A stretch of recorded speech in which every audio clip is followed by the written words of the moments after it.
Hello guys, नमस्कार, very good morning. आप सभी का वेलकम है, स्वागत है। आप देख रहे हैं हमारा यूट्यूब चैनल सीजी कॉम्पिटिटर्स और लगातार जारी है महिला पर्यवेक्षक, महिला सुपरवाइज़र की क्लासेस। आज इस क्लास में हम बातें करेंगे पोषण की, लगातार जो आप देख पा रहे हैं, ठीक है। तो उसके पहले हमने क्या देखे थे, थोड़ा बात कर लेते हैं। इसके पिछले क्लास में तो विटामिन्स पढ़ रहे थे भाई हम, और विटामिन्स में हम विटामिन ए इसके पहले क्लास में देख चुके थे, और जस्ट पिछले क्लास में विटामिन बी देखे थे, ठीक है।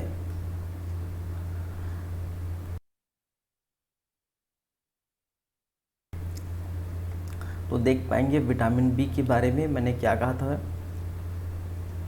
कितने प्रकार के होते हैं। विटामिन बी1 होता है, बी2 होते हैं, B3, vitamin B5, vitamin B6, vitamin बी7, बी9, B12.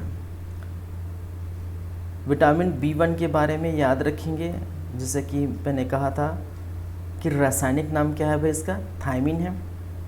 स्रोत अनाज से हमें मिल जाता है, फलियाँ, सोयाबीन, अंडा, मांस आदि से हमें मिल जाता है। कार्य मांसपेशी, ठीक है, कि कार्य में सहायक रहता है। कहने का मतलब है चलने फिरने, दौड़ने उठने, भागने दौड़ने, ठीक है, सभी में सहायक करते हैं। उपापचय के लिए आवश्यक होता है, मेटाबॉलिज्म के लिए। इसकी कमी से एक रोग होता है जिसका नाम है बेरी, तो ये आपको याद रखना था। और बेरी में क्या होता है भाई, भूख ना लगना, वजन तेजी से घटना आदि यहाँ पर देख सकते हैं। विटामिन बी2 के बारे में भी याद रखेंगे। राइबोफ्लेविन इसका रासायनिक नाम है। पनीर है, अंडा है, हरी सब्जियां हैं, दूध है, मांस आदि से विटामिन बी मिलता है। बच्चों में ग्रोथ के लिए आवश्यक है, सनलाइट को देखने के लिए हेल्प करता है। और इसकी कमी से जो रोग होते हैं उसका नाम क्या था, किलोसिस, याद रखेंगे। और किलोसिस में त्वचा पर फुंसियाँ हो जाती है इसकी कमी से, ठीक है, किसके, विटामिन बी की कमी से होने वाली बीमारी किलोसिस। और किलोसिस में क्या होता है, त्वचा पर फुंसियाँ पड़ जाती हैं। विटामिन बी3 के बारे में भी हमने जाना थे। रासायनिक नाम नाइसिन या नाइकोटिनामाइड। स्रोत क्या है, बांस है, मछली है, दूध है, अंडा है, ठीक है, मटन है, फलियाँ आदि। कार्य फैट के सिंथेसिस में हेल्प करता है, और इसकी कमी से पेलेग्रा नामक रोग हो जाता है। और पेलेग्रा में मंदबुद्धि, बाल सफ़ेद होना, ऐसे लक्षण देखने को मिलता है। इसको फोडी सिंड्रोम भी कहा जाता है। मानसिक विकार उत्पन्न होता है, पाचन की क्रिया में कमी आती है, याद रखेंगे। फिर विटामिन बी5 हमने देखे थे। रासायनिक नाम पेंटाथायमिन, ठीक है, पेंटाथायनिक एसिड। कार्य था, क्या कार्य था भाई, ब्लड में कोलेस्ट्रॉल की कमी को नियंत्रित करता है। इसका स्रोत कौन कौन सा है, विटामिन बी5 का अंडा, मांस है, दूध है, टमाटर है, गन्ना। और इसकी, ठीक है, कमी से ब्लड में कोलेस्ट्रॉल ज़्यादा बढ़ जाता है, मात्रा ज़्यादा बढ़ जाता है, जिससे लकवा की भी शिकायत हो सकती है, चर्म रोग हो सकते हैं, ब्लड सर्कुलेशन जो है उसमें बाधा आएगी, और हो सकता है शरीर ब्लॉक हो जाता है, ठीक है, नसें ब्लॉक हो जाता है आदि आप देख पाएंगे।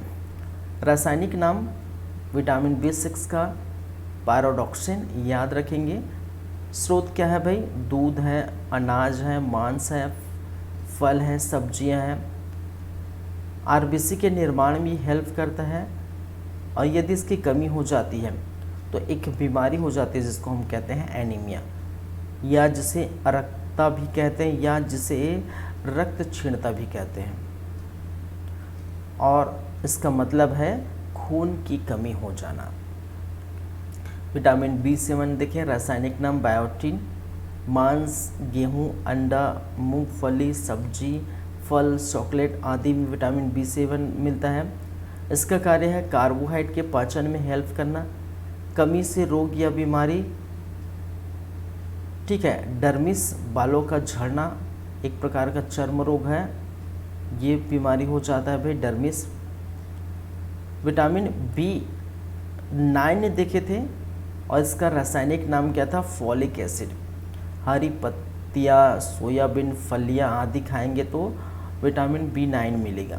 ब्लड के निर्माण में ये हेल्प करता है। इसका मतलब क्या है कि इसकी कमी से यदि बीमारी होता है तो फिर वही बातें एनीमिया हो जाती है, और एनीमिया ये अरक्ता या रक्तहीनता, और इसका मतलब है खून की कमी। तो मैंने बताया था विटामिन B6, B9 और B12, इनकी कमी से कौन से रोग होते हैं, एनीमिया नामक रोग होते हैं। B12 के बारे में भी मैंने कहा था, रासायनिक नाम क्या है, साइनोकोबालामिन। ठीक है, मांस, मछली, अंडा, दूध आदि से प्राप्त होता है। आरबीसी के निर्माण में हेल्प करता है और इसकी कमी से एनीमिया हो जाता है। ठीक है, तो हमने पिछले क्लास और उसके पिछले क्लास में क्या देखे भाई, पोषण संबंधी बातें की, पोषण संबंधी बातें की, पोषण क्या होता है, कितने प्रकार के होते हैं, ठीक है, वगैरह वगैरह पहले क्लास में हमने देखे थे। ठीक है, और विटामिन ए देखे थे। फिर दूसरे क्लास में, सेकंड क्लास में विटामिन बी देखे थे, और बी में आप जान सकते हैं B1 है, 2, 3, B5, B6, 7, 9, 12, ये सारे विटामिन हमने बात की। आज की क्लास में हम बात करेंगे vitamin C, vitamin D, vitamin E, vitamin K. ठीक है, क्या है, विटामिन के। और विटामिन के बाद हम बात करेंगे कार्बोहाइड्रेट, फिर प्रोटीन, फिर वसा या फैट जिसे कहा जाता है। ये सारी बातें आज की क्लास में होंगी।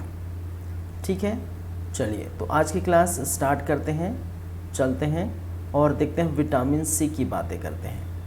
ए बी हो गया, अब सी पर चलते हैं।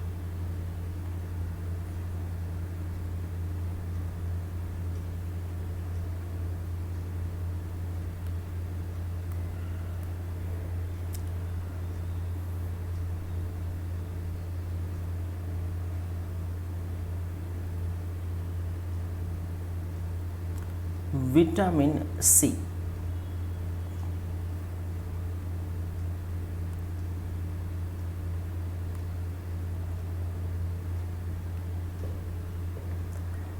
विटामिन सी के बारे में फिर वही आपको याद रखना है, कुछ बातें जो हमेशा याद रख रहे हैं दूसरे विटामिन की तरह। एक तो रासायनिक नाम पक्का याद रखेंगे भाई, रासायनिक नाम। दूसरा आपको याद रखना है कि स्रोत क्या क्या है, विटामिन ए के स्रोत, सी के स्रोत क्या क्या है, इनके कार्य क्या क्या है, इनके कार्य क्या है, और कमी से रोग,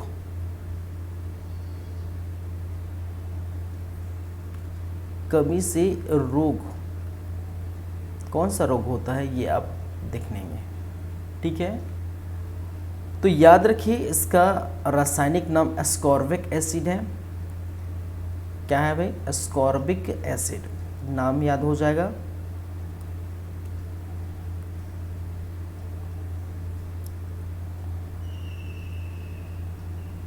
दूसरा, जो खट्टे चीज़ें हैं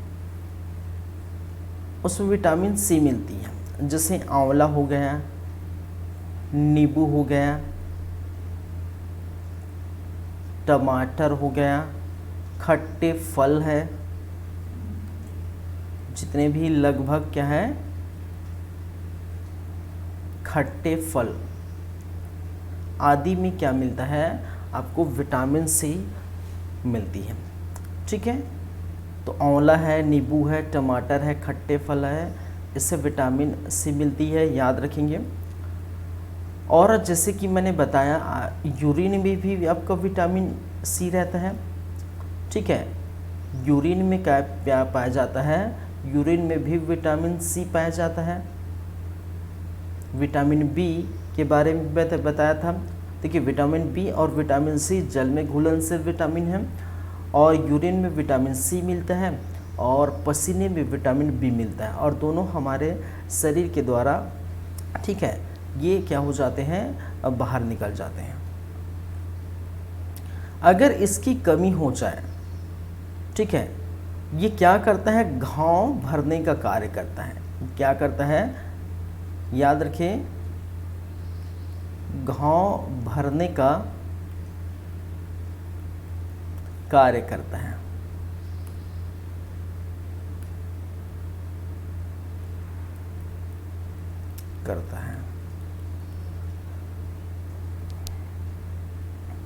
इसको जोड़ने वाले पदार्थ कहते हैं। जोड़ने वाले क्या कहते हैं, पदार्थ कहते हैं। ठीक है, घाव भरने का कार्य करता है, इसको जोड़ने वाले पदार्थ कहते हैं। जोड़ने वाले पदार्थ जैसे हड्डियां, आप देखें हड्डियां जुड़ती हैं, ठीक है। जैसे आप पढ़े होंगे, एक है टेंडन पढ़े होंगे, टेंडन, दूसरा लिगामेंट आपने पढ़े होंगे, ठीक है। क्या पढ़े होंगे, लिगामेंट, लिगामेंट एंड टेंडेंट आप पढ़े होंगे। और इसमें आपको देखने को मिलेगा लिगामेंट या टेंडन में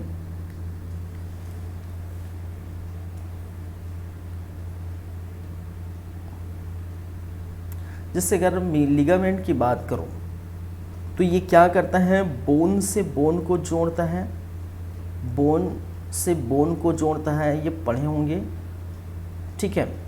नहीं पढ़े होंगे तो आप बायोलॉजी मेरी क्लास है, वहाँ जाके आप पढ़ सकते हैं। स्केलेटन सिस्टम, मानव कंकाल तंत्र में आप जाके हम पढ़ सकते हैं। चलिए, टेंडन क्या करता है, बोन से मसल्स को जोड़ता है, ठीक है।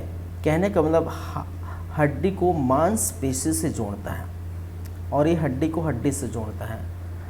ये जो बना होता है, याद रखेंगे, जो लिगामेंट बना होता है या टेंडेंट बना होता है, इसका जो निर्माण होता है, इन दोनों का जो निर्माण होता है वो एक ऐसे पदार्थ होते हैं, जैसे अगर टेंडेंट की मैं बात करूं, ठीक है, एक पदार्थ जिसको कहते हैं टेंडेंट की बात करूं तो इलास्टिन, क्या है, इलास्टिन। और लिगामेंट की बात करूं तो कोलेजन, किससे मिलकर बना होता है, याद रखेंगे, कोलेजन से मिलकर बना होता है। किससे मिलकर बना होता है, कोलेजन से मिलकर बना होता है, ठीक है। तो याद रखिए, ये जो है, ये विटामिन सी का क्या कार्य है, जोड़ने वाले पदार्थ का कार्य करता है। कहने का मतलब है ये कोलेजन और क्या है, इलास्टिन का निर्माण करता है। किसका निर्माण करता है भाई, कोलेजन एंड इलास्टिन का निर्माण करता है, इलास्टिन का निर्माण करता है। कौन करता है, विटामिन सी। तो याद रखिए, विटामिन सी, एक तो मैंने क्या कहा, एक तो घाव भरने में कार्य करता है, दूसरा जोड़ने वाले पदार्थ कहते हैं इसको, और ये क्या करता है, कोलेजन और इलास्टिन का निर्माण करता है विटामिन सी। और कोलेजन और जो है इलास्टिन किसका निर्माण करता है, कोलेजन की जो है लिगामेंट का निर्माण करता है, और इलास्टिन जो है टेंडन का निर्माण करता है। इलास्टिन से टेंडन और कोलेजन से लिगामेंट का निर्माण होता है। लिगामेंट का क्या कार्य है, हम पढ़े हैं, हड्डी वाला जो भाग में कंकाल तंत्र में, अगर आप जाके देखेंगे तो बार बार मैं बोल रहा हूँ, तो ये बोन से बोन को जोड़ने का काम करता है। टेंडन क्या करता है, बोन को मसल से जोड़ने का काम करता है। कहने का मतलब हड्डी को मांसपेशी से और हड्डी को हड्डी से जोड़ने का काम करता है, ठीक है। चलिए, तो याद रखिए, कोलेजन और इलास्टिन का निर्माण विटामिन सी करती है, ठीक है। अगर इसकी कमी हो जाती है, इसकी कमी हो जाती है तो एक रोग हो जाता है, और इस रोग को क्या करते हैं, स्कर्वी, ठीक है। क्या रोग कहते हैं भाई? इस रोग का नाम है स्कर्वी। इस स्कर्वी नामक रोग में मसूड़ों में खून आता है, दुर्गंध आता है। मसूड़ों में खून एवं दुर्गंध, क्या है? दुर्गंध देखने को मिलता है। तो याद रखिए विटामिन सी। चलिए, याद हो जाएगा ये सारी बातें।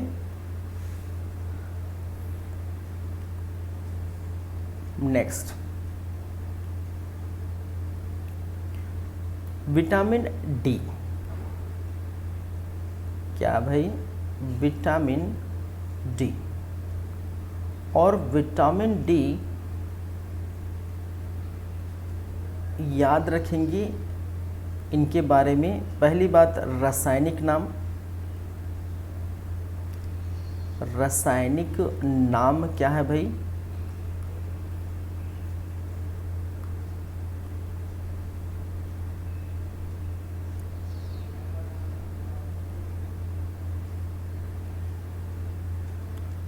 चलिए, रासायनिक नाम क्या है? कैल्सीफेरॉल।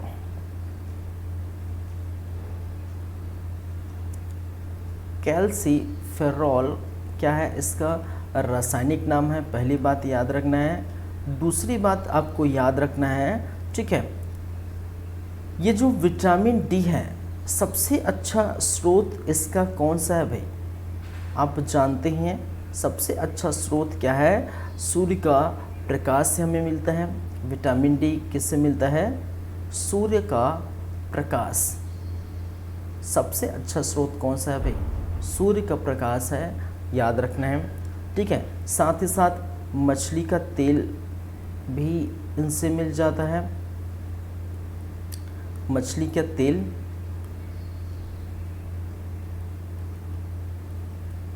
मक्खन, अंडे आदि, ठीक है। लेकिन सबसे मुख्य और प्रमुख स्रोत कौन सा है? आपका सूर्य का प्रकाश सबसे प्रमुख स्रोत है, याद रखेंगे। चलिए, एक चीज़ और याद रखेंगे, और इसी कारण इसका अन्य नाम भी पड़ा है। अन्य नाम क्या कहते हैं इसको? Sunshine vitamin. क्या कहते हैं भाई? सूर्य के प्रकाश से आपको ज़्यादा ताकत मिलती है, इसके लिए सनशाइन विटामिन के नाम से जाना जाता है। किस नाम से जाना जाता है इसका अन्य नाम? Sunshine vitamin. तो कौन सा है आपका सनशाइन विटामिन? वो है आपका विटामिन डी, याद रखेंगे। ये दोनों तरह कार्य करता है, ये हार्मोन्स की तरह भी कार्य करता है, याद रखिए। यह विटामिन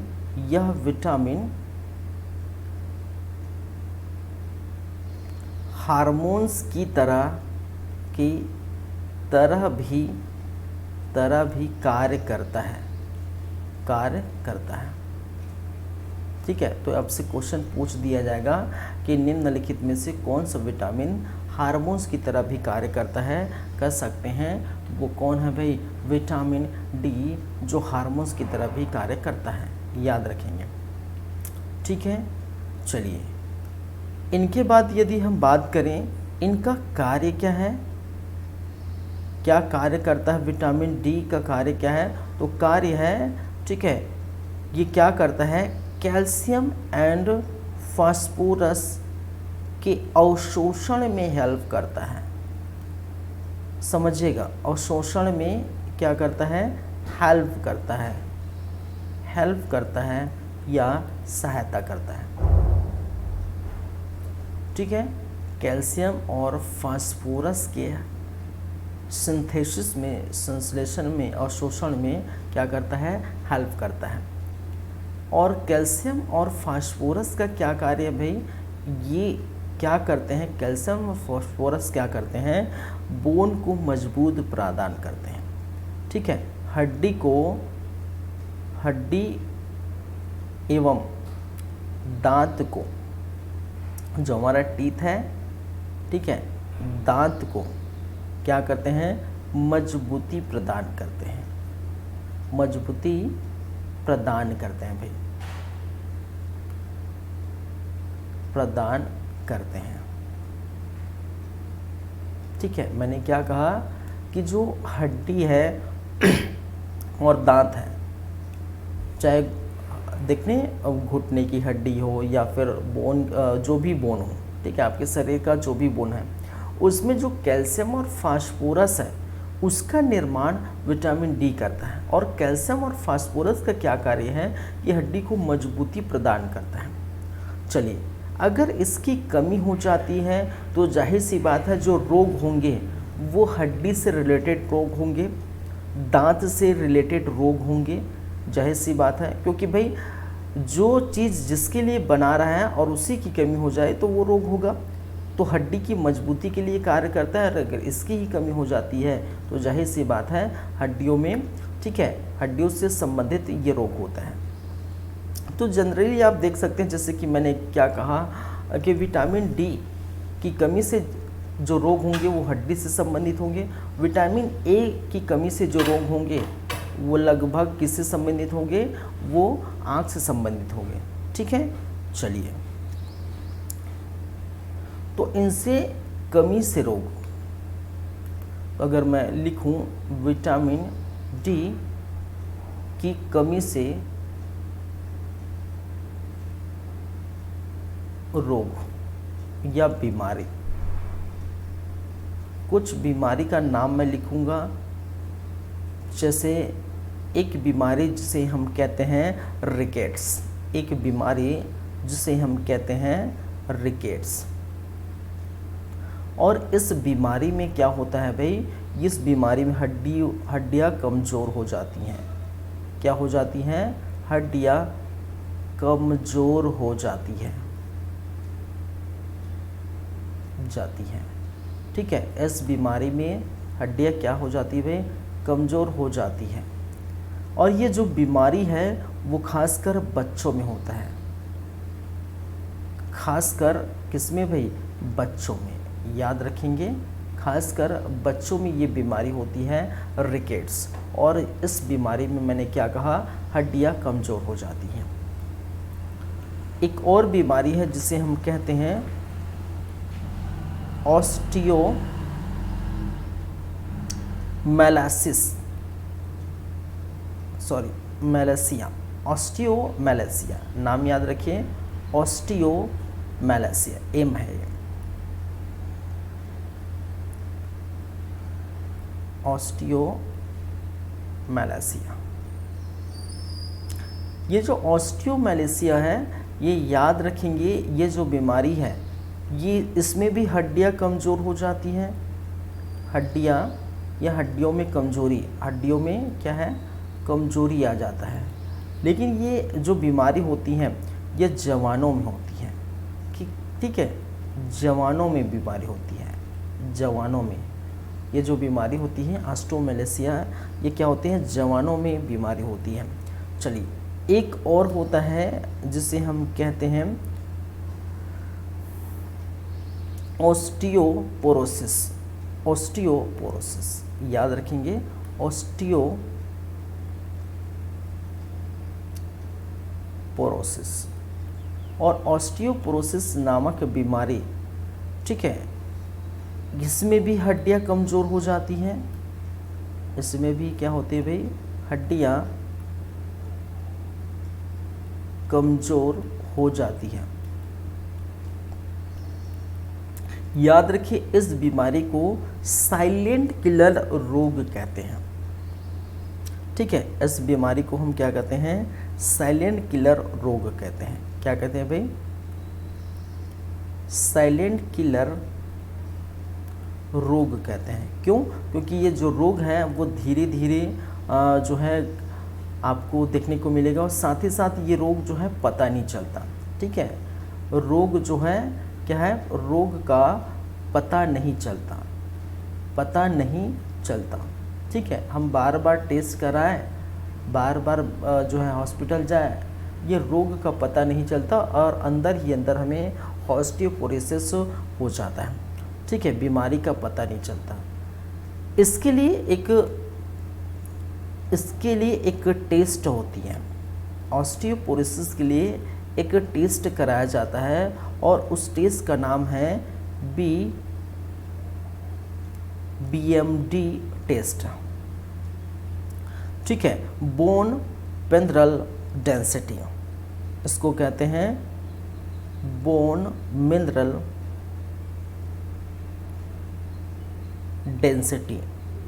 डेंसिटी टेस्ट, या जिसे हम कहते हैं BMD test, bone mineral density test.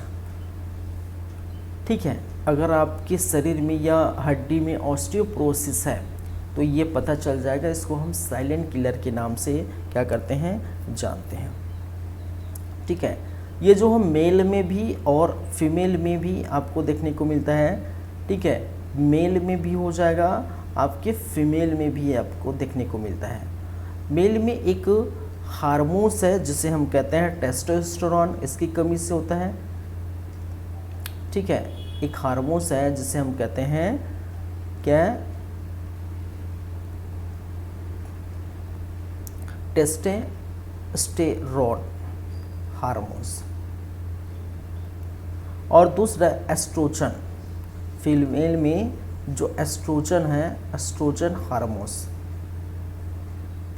ठीक है, टेस्टोस्टेरोन और एस्ट्रोजन हार्मोन्स। ठीक है, ये दोनों जो है पुरुष और महिला के द्वितीयक लैंगिक लक्षण को बताता है। हम पढ़े हुए बायोलॉजी में रेस्पिरेटरी सिस्टम, ठीक है, सॉरी रिप्रोडक्टिव सिस्टम। ठीक है, किसमें, रिप्रोडक्टिव सिस्टम। रेस्पिरेटरी सिस्टम कहने का मतलब श्वसन तंत्र होगा, रिप्रोडक्टिव सिस्टम। ठीक है, रिप्रोडक्टिव सिस्टम में हमने क्या करे हैं, पढ़े हैं, प्रजनन तंत्र में हम पढ़े हैं। बायोलॉजी की क्लास अगर आप पढ़े होंगे मेरी तो आप देख सकते हैं कुछ यहाँ पर बायोलॉजी से चीज़ें देखने को मिल रही हैं। तो मेल में टेस्टोस्टेरोन हार्मोन्स, फीमेल में एस्ट्रोजन हार्मोन्स आपको देखने को मिलता है। चलिए, और दोनों देखिए, दोनों हार्मोन्स के जो निर्माण है, याद रखेंगे, दोनों हार्मोन्स के जो निर्माण है, इसका निर्माण में हेल्प करता है विटामिन डी। याद रखेंगे, ये दोनों जो हार्मोन्स हैं, ये दोनों हार्मोन्स के निर्माण में भी, निर्माण में कौन सा हेल्प करता है, विटामिन डी हेल्प करता है। कौन सा हेल्प करता है, विटामिन डी। तो मैंने क्या कहा, मेल में जो टेस्टोस्टेरोन हार्मोन्स है, फीमेल में एस्ट्रोजन हार्मोन्स है, और इन दोनों हार्मोन्स के निर्माण में हेल्प कौन करता है, विटामिन डी हेल्प करता है, याद रखेंगे। ठीक है, चलिए, तो इसकी कमी हो जाएगी तो टेस्टोस्टेरोन की कमी हो जाएगी, एस्ट्रोजन की कमी हो जाएगी, याद रखेंगे। तो भरपूर धूप लीजिए। ठीक है, चलिए, क्लियर है बातें।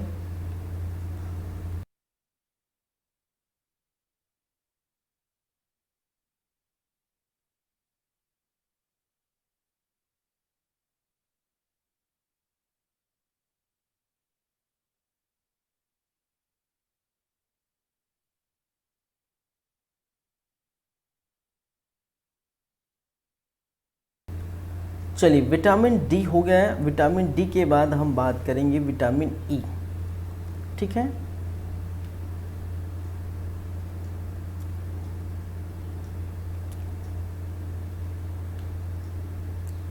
नेक्स्ट है हमारा विटामिन ई।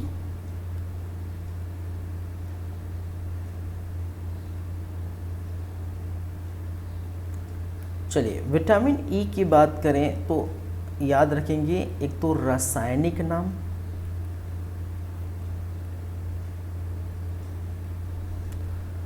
ठीक है, रासायनिक नाम क्या है वो आपको याद रखना है। और दूसरी बातें आपको याद रखना है, स्रोत कौन कौन से भाई, कहाँ से विटामिन ई प्राप्त होता है, इनके कार्य क्या क्या है, ये याद रखना है। कमी से बीमारी, कमी से रोग, कमी से रोग या बीमारी, इसकी कमी से क्या रोग होते हैं, क्या बीमारी है, तो याद रखना। तो याद रखेंगे रासायनिक नाम टोकोफेरॉल है। क्या है भाई? टोकोफेरॉल। दूसरी बात, स्रोत क्या है? स्रोत वनस्पति तेल। वनस्पति तेल, गेहूं,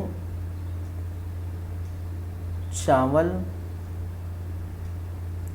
मछली का तेल,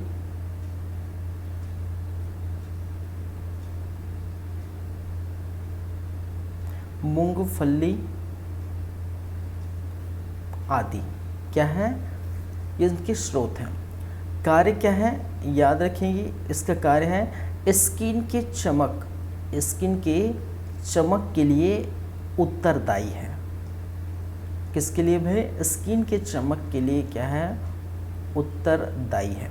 कि भाई स्किन, ठीक है, जो ग्लो करता है, स्किन की चमक होती है, ठीक है, उसके लिए क्या होता है? रेस्पॉन्सिबल होता है, उत्तरदायित्व है।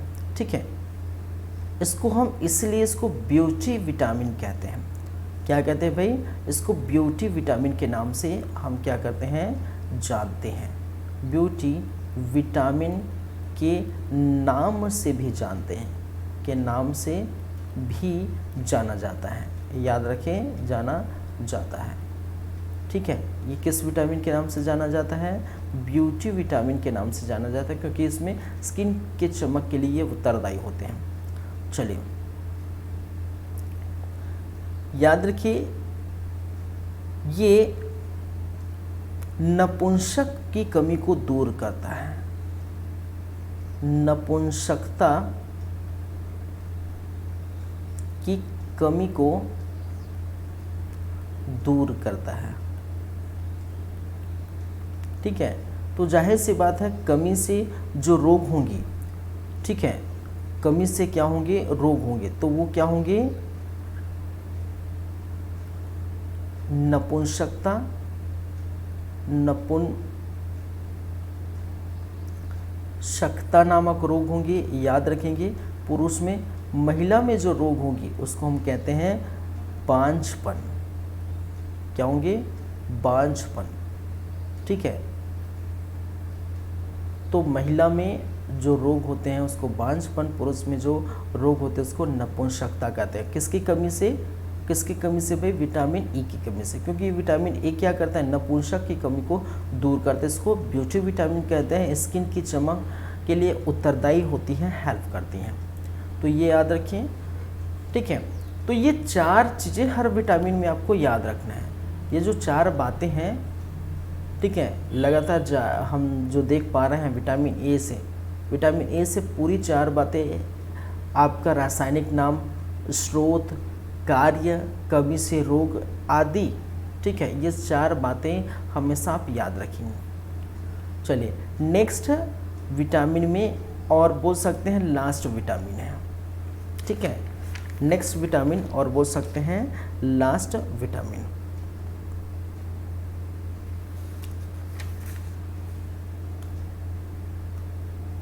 विटामिन कौन सा है भाई? विटामिन के। अब देखिए, विटामिन के की हम बातें करें तो फिर वही बात करेंगे हम, जैसे कि आपको याद रखना है रासायनिक नाम क्या है भाई, वो याद रखना है। आपको याद रखना है स्रोत कौन कौन से हैं, आपको याद रखना है कार्य क्या है, और आपको याद रखना है कमी से बीमारी, कमी से बीमारी या रोग कौन से होते हैं, कौन से होते हैं, कौन से होते हैं। तो रासायनिक नाम क्या है भाई? फिनोक्विनोन। क्या है? फिनोक्विनोन।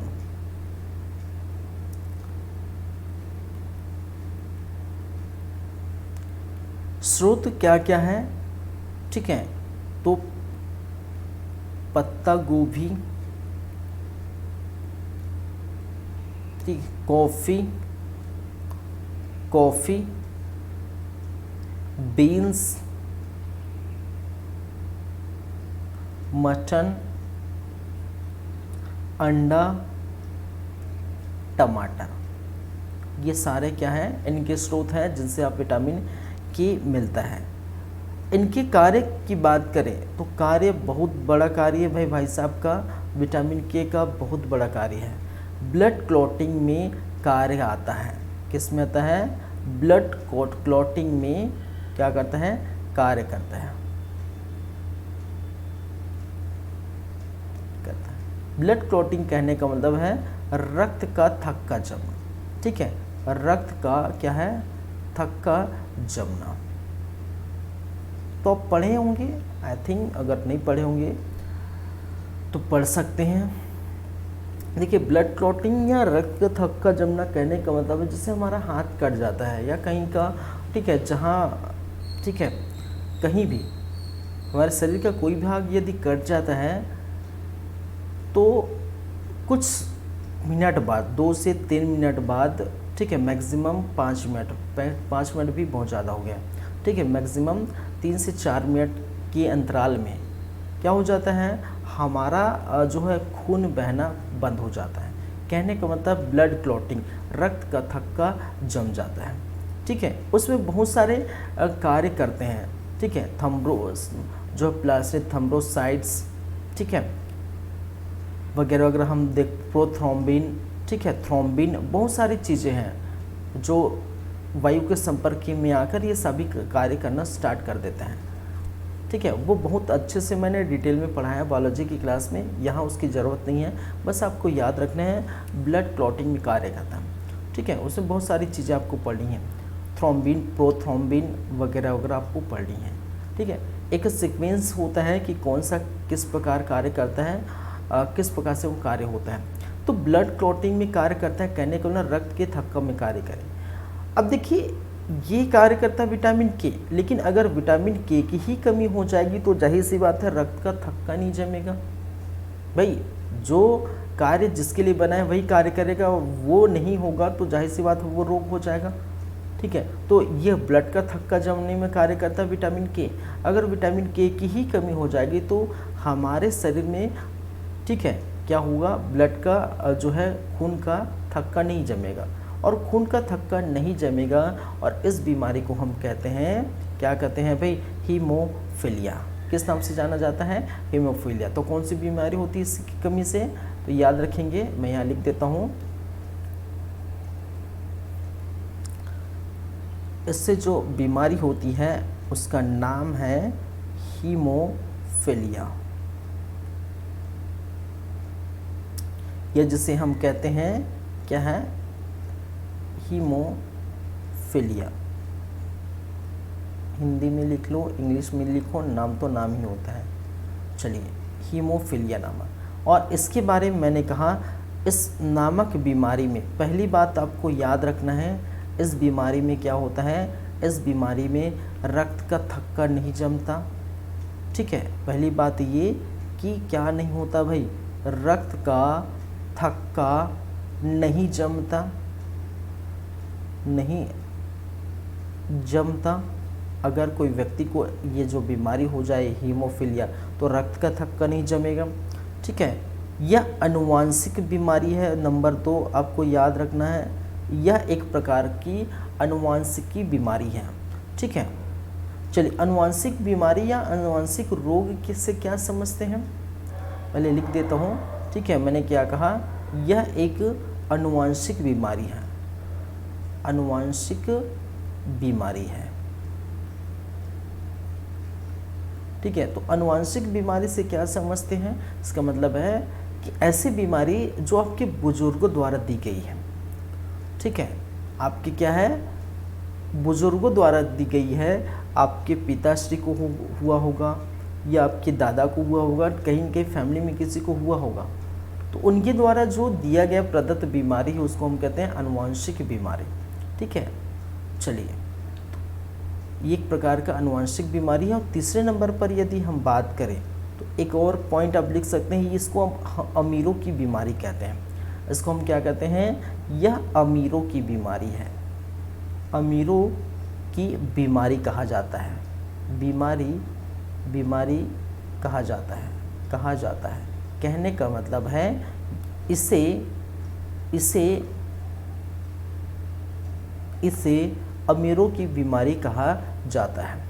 ठीक है, तो अमीरों की बीमारी कहा जाता है, कहने का मतलब क्या है भाई, क्या है इसका मतलब? इसका मतलब क्या है कि सबसे पहले जो हीमोफीलिया हुआ था, यह जो बीमारी हुई थी, ये एक अमीर, कहने का मतलब एक ब्रिटेन की महारानी को हुई थी। कहा जाता है कि सबसे पहले एक ब्रिटेन की महारानी को हुई थी, जिसके कारण से इसको अमीरों की बीमारी के नाम से जाना जाता है।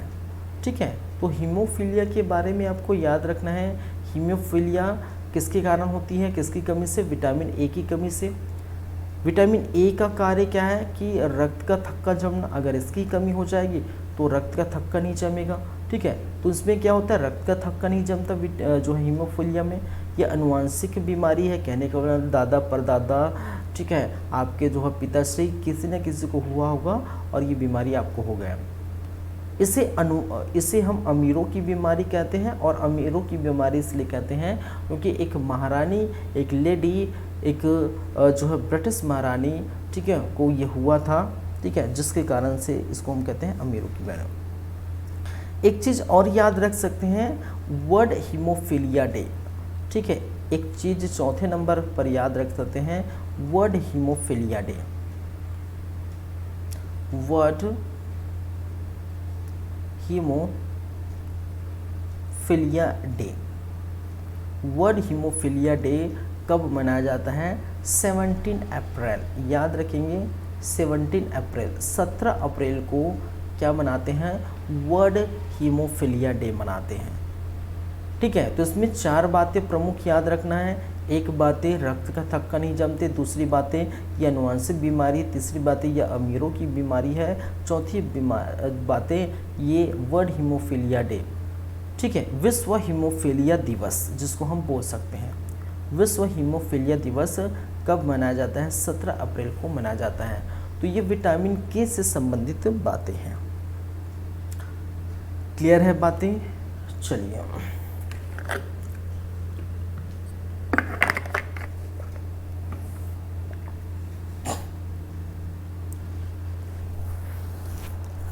ठीक है,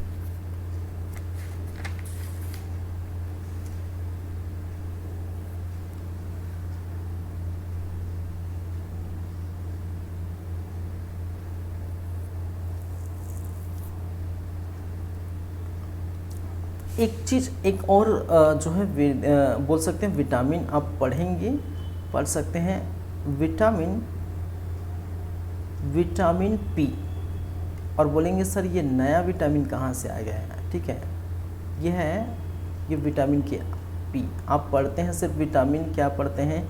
ए पढ़ते हैं, बी पढ़ते हैं, सी पढ़ते हैं, बी के प्रकार पढ़ते हैं, ठीक है, डी पढ़ते हैं, ई पढ़ते हैं, ठीक है, के पढ़ें अभी, और ठीक है पी भी पढ़ सकते हैं। तो इतने प्रकार के क्या है विटामिन होते हैं, 1 2 3 4 5 6 7 और भी 1 2 होंगे, ठीक है। चलिए विटामिन पी, तो इसको भी हम देख लेते हैं। रासायनिक नाम याद रखेंगे, फिर वही बातें। रासायनिक नाम क्या है भाई, वो आपको याद रखना है। दूसरी बातें, स्रोत कौन कौन से हैं वो याद रखना है। तीसरी बातें, इनका कार्य क्या है वो याद रखना है।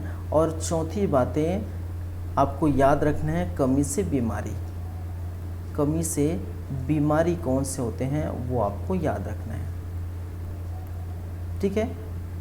तो रासायनिक नाम याद रखेंगे, हेस्पिराइडाइन या हेस्पिराइडिन बोल सकते हैं। हरी सब्जियां, स्रोत क्या है, हरी सब्जियां इनके स्रोत हैं, ठीक है। खट्टे फल, हरी सब्जियां ये क्या है, इनके स्रोत है, याद रखेंगे। कार्य क्या है, केशिकाओं, याद रखिए, केशिकाओं में रक्त के फ्लो को कंट्रोल करता है, फ्लो को क्या करता है, कंट्रोल करता है, ठीक है। केशिकाओं कैपिलरीज जिसको हम बोलते हैं, ठीक है, केशिकाएं या केशिकाओं क्या बोलते हैं, कैपिलरीज बोलते हैं। जिसे अगर ब्लड वाले चैप्टर में आप पढ़े होंगे, क्या पढ़े होंगे भाई, ब्लड वाले चैप्टर में आप क्या होंगे, पढ़े होंगे।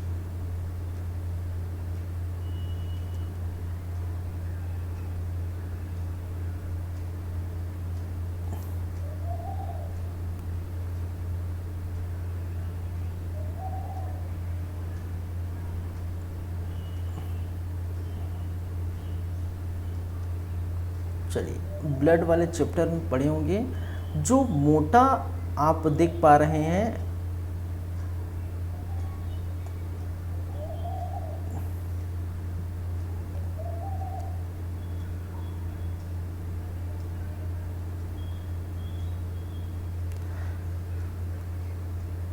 मैं रैंडम ऐसे ही बता रहा हूँ फिलहाल, ठीक है। अच्छे से आप पढ़ चुके होंगे वहाँ, अगर बायोलॉजी क्लास में देखे होंगे तो।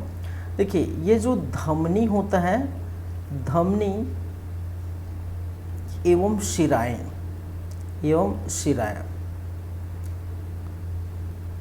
धमनियाँ भी जो है, या शिराएं भी को डिवाइड किया गया है। जैसे धमनी है, धमनियाँ हैं, शिराएं हैं, सिरिकाएँ हैं, ठीक है।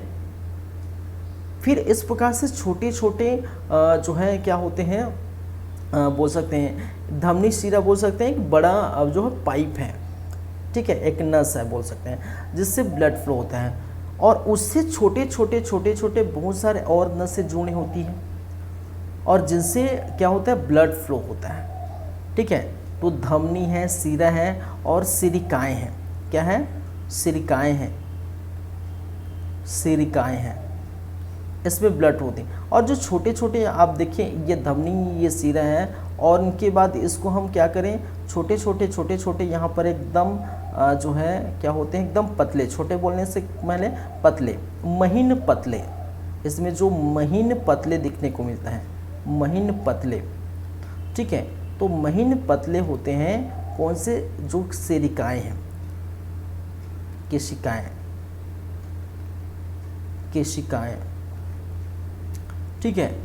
और इसमें क्या होता है, इसी में ब्लड का फ्लो, इसी में क्या है, ब्लड के फ्लो को क्या करता है भाई, कंट्रोल करके रखता है, कंट्रोल करता है कौन, आपका विटामिन पी, ठीक है। अगर इसकी कमी हो जाती है तो इसकी कमी से जो है क्या होती है, शरीर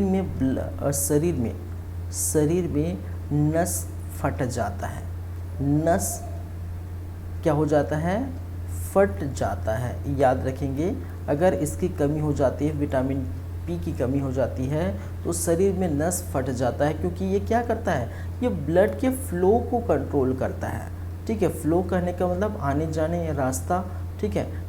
केशिकाओं से होकर गुजरने वाले जो ब्लड है, खून है, उसके फ्लो को क्या करता है, कंट्रोल करता है, मैनेज करता है, नियंत्रण करता है, बना के रखता है कि भाई जिस फ्लो में जा रहा है उसी फ्लो में जाए। लेकिन इसमें अगर विटामिन पी की कमी हो जाती है तो शरीर के जो नस हैं वो फट जाती हैं, ठीक है। तो ये याद हो जाएगा, जाहिर सी बात है। चलिए, क्लियर है बातें।